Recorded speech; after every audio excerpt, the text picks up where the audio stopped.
ప్రతి దానికిని సమయం కలదు. ఆకాశము క్రింద ప్రతి ప్రయత్నమునకును సమయము కలదు. పుట్టుటకు, చచ్చుటకు, నాటుటకు, నాటబడిన దానిని పెరికివేయుటకు, ఏడ్చుటకు, నవ్వుటకు, దుఃఖించుటకు, నాట్యమాడుటకు, ప్రేమించుటకు, ద్వేషించుటకు, యుద్ధము చేయుటకు, సమాధానపడుటకు, దేని కాలమందు అది చక్కగా ఉండునట్లు సమస్తమును ఆయన నియమించి ఉన్నాడు.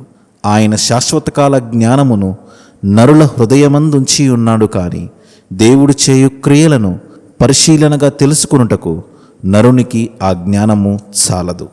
కావున సంతోషముగా ఉండుట కంటెను, తమ బ్రతుకును సుఖముగా వెళ్ళబుచ్చుట కంటెను శ్రేష్టమైనది ఏదియూ నరులకు లేదని నేను తెలుసుకుంటిని. కాబట్టి ఉన్నంతలో తృప్తిపడుచు మన పని మనం చేసుకొనుట కంటే అధికమైన సంతోషము సూర్యుని క్రింద ఏదియూ లేదు.